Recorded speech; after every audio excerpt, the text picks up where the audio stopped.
Mr. President, today Senator Tim Scott of South Carolina and I have introduced the School Choice Now Act, which does two things. It protects students who have been attending private schools from the heartbreaking loss of scholarships, and it gives families more options for their children's education at a time that school is more important than ever. I've been working to find ways to help parents pursue the education that best meets their child's needs for a long time, since 1979, when I began to be the governor of Tennessee. In 1986, we governors got together in something called Time for Results. I was chairman of the National Governors Association. The vice chairman was the Arkansas governor, Bill Clinton, and we devoted the governor's attention for an entire year to one subject, education, 6 points. One of those points, way back then, was to find ways to give parents more choices of schools for their children. Then later on, in 1992, when President George H.W. Bush was in office and I was Education Secretary, I helped the President develop something we call the GI Bill for Kids, which was federal funds for a $1,000 scholarship to work with cities and states like Milwaukee and Wisconsin that were trying to give low-income families more choices of good schools for their children.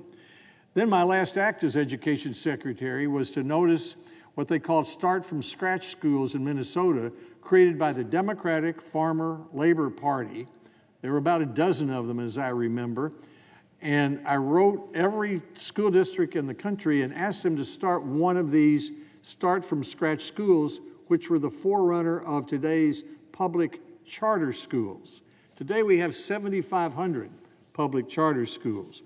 Then in 2004, I tried something I call the Pell Grant for Kids, a $500 scholarship that would follow every middle and low-income child in America to an accredited program of their choosing.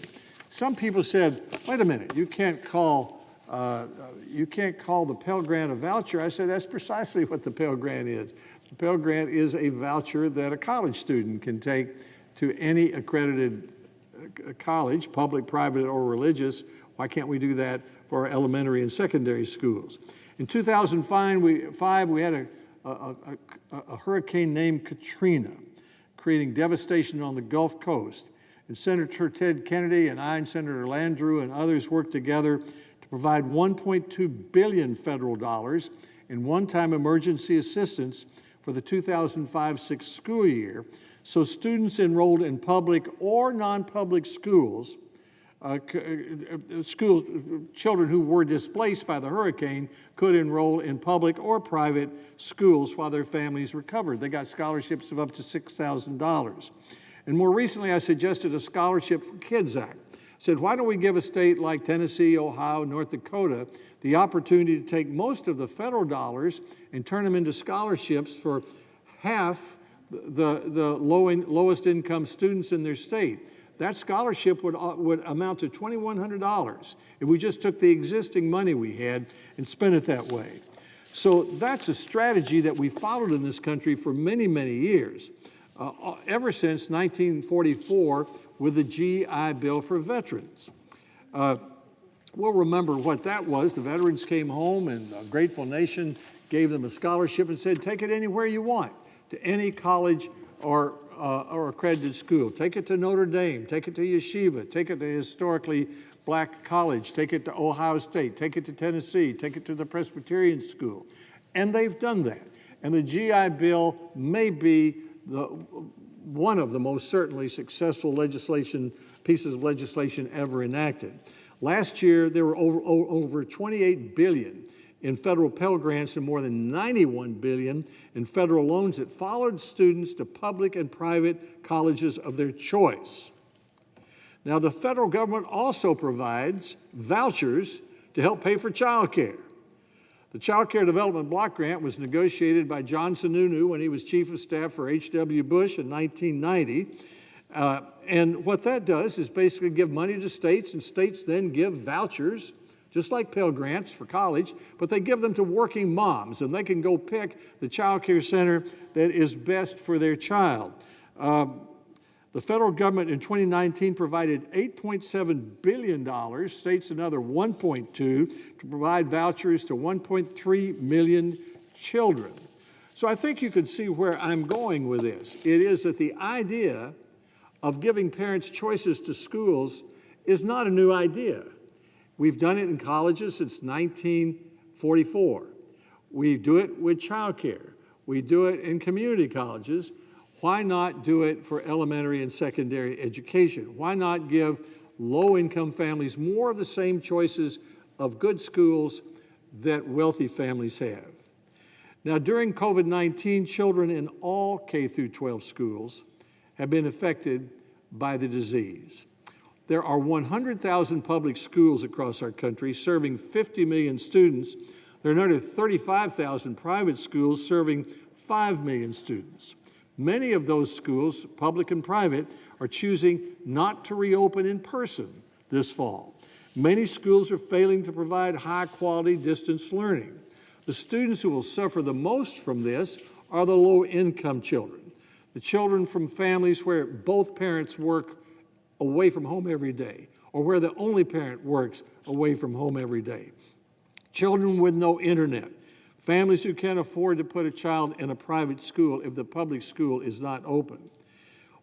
These are the parents who have the greatest need and the children who have the greatest need. We should address that need as we think about how to deal with COVID-19. Just as more families need more options, there are fewer scholarships available to help them choose private schools because there's been less charitable giving as a result of the pandemic. So for low-income students attending private schools on a scholarship, that can mean a heartbreaking end to their time at school, transfer to a new school that may not meet their needs at all. That is why Senator Scott and I and others of us recommend that Congress first provide sufficient funding for all of our schools, 100,000 public schools, 35,000 private, so they can safely open this fall with as many students physically present as possible. I've suggested that the cost of this to the taxpayers could be as much as $70 billion. The House of Representatives has appropriated $58 billion. If Congress were to agree on the higher number, $70 billion, that'd be about $1,200 for every one of the 55 million public and private school students in the country. The School Choice Now Act that Senator Scott and I are offering is about the 5.7 million of those 55 million children who attend the 35,000 non-public, private, or religious schools. It provides scholarships to students to have the opportunity to return to the private school they attended before the pandemic and gives other students a new opportunity to attend private school by doing two things. One, providing one-time emergency funding for scholarship granting organizations. These are nonprofits that do the important work of helping students attend private schools in each state. These scholarship granting organizations will use this one-time funding to provide families with direct educational assistance, including private school tuition, as well as homeschooling expenses. And number two, this act would provide permanent dollar-for-dollar federal tax credits for contributions to those scholarship granting organizations. Now, what this means is that any American taxpayer who makes a charitable donation to one of these nonprofits that provide scholarships to students will receive a credit on their federal taxes equal to the amount the taxpayer donated. Same goes for private companies that make donations to these organizations. The School Choice Now Act is not a federal mandate. States are free to create their own tax credit scholarship program that works for the unique needs of students in their state. States that don't want to support scholarships to private schools are not required to accept these funds. They can be returned to the Secretary, and the funds will be redistributed to states that want the funds. This bill is about one of the great principles of what it means to be an American, the principle of equal opportunity.